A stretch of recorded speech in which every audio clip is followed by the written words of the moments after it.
তোমরা সিলেটকে বাঁচাও, রংপুরকে বাঁচাও এবং চট্টগ্রামকে বাঁচাও দাদা। আপনার আর ব্রাহ্মণবাড়িয়া লাগে না দাদা? ব্রাহ্মণবাড়িয়া লাগলে কোয়েন কলজা থেড়াম থাকলে আমরা বাউনবাড়ির যে বেড়াইতে দুইটি এলে কাজে লেগে মানুষ মেরলা। আর আপনারা যখন দেশ নিতেন গাইবেন সার্বভৌমত্বের রক্ষার লাগে কিতা করবো আপনার আইডিয়া আসেনি?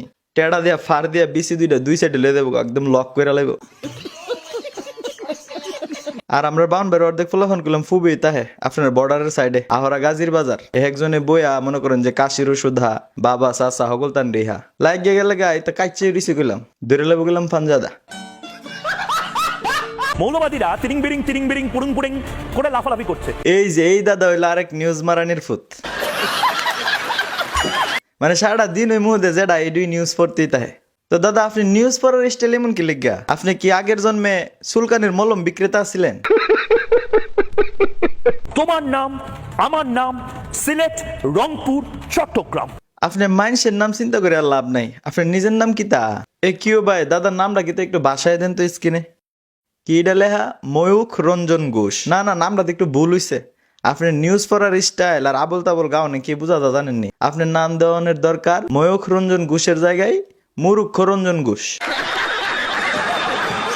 রংপুর, চট্টগ্রাম, সিলেট এই সমস্ত জায়গা হয়তো আবার হিন্দু ভূমি হতে পারে। এসব আজেরা ফেসাল ফাইরা মুসলমান আর হিন্দুরার মধ্যে একটা সাম্প্রদায়িক অবস্থা সৃষ্টি করার লাগিয়া এই আপনার মতন মুরুক্ষ রঞ্জন ঘোষই একদম পারফেক্ট লোক। আর নাহলে বাংলাদেশে এমন কুস্তা না। আর আপনি হেমদা যেভাবে নিউজ করা শুরু করছেন দাদা, মনে হইতেছে বাংলাদেশে কেমত লেগে গেছে গা। আরে কি একটা আলামত।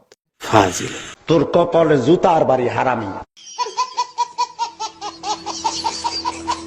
বাংলাদেশেরও একটা চিকেন স্নেক আছে, অর্থাৎ একটা মুরগির গলার মতন একটা অঞ্চল আছে যেটা যদি মট করে ভেঙে দেওয়া হয় বা ভারতীয় সেনা নেমে পড়ে। জি, ভারতীয় সেনারা বাংলাদেশের চিকেন স্ন্যাক ভাঙ্গা দিব। আপনার মতন আবুল তো হেরা মানে ফরালেয়া কইরা সেনা হইছে না, ওই আপনার মতন ওই মলম বিচ্ছা সেনা হইছে। আপনি সাংবাদিক নামে সাংঘাতিক মিয়া। বাংলাদেশ এদিকে কুস্তা না, আর আপনি হেমদা যে একটা চিল্লাচিল্লি শুরু করে নি আর বাংলা টিভির পর্দার মধ্যে আয়া। মানে হেরা তো আপনার দিয়ে হবন না পরে যদি মলম সলম বেচাইতো দিনে লাখানেক টাকার মলম বেচতালে নিলে।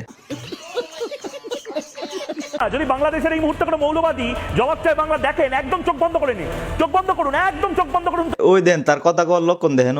মানে ভারতের মানুষের প্রতি তো বা ভারতের প্রতি তো আমরা কোনো বিদ্বেষ নাই। আমার পার্সোনাল বিদ্বেষ হইল এই যে মুরুক্ষ রঞ্জন ঘোষের প্রতি। মানে কথার লক্ষণ দেখছেন নি? ভারতের কাছে আকুল আবেদন, ওনার একটু আপনার একটু আগরতলার সাইড দিয়ে বাংলাদেশে ঢোয়াই দেন না, ব্রাহ্মণবাড়িয়ার দিকে 2-3টা টেড়া একখানো কইরা আমরা বাউনবাড়িয়া বেড়াতে পিছনে গুজ্জা দিল হইলে যাতে কথা না বাইর।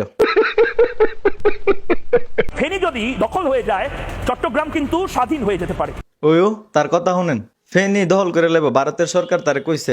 এমন একটা ভাব লইতেছে যেমন মোদির পরিবারের লগে তার সোয়ালের নাস্তা করে আর হাইনজালা বাথা।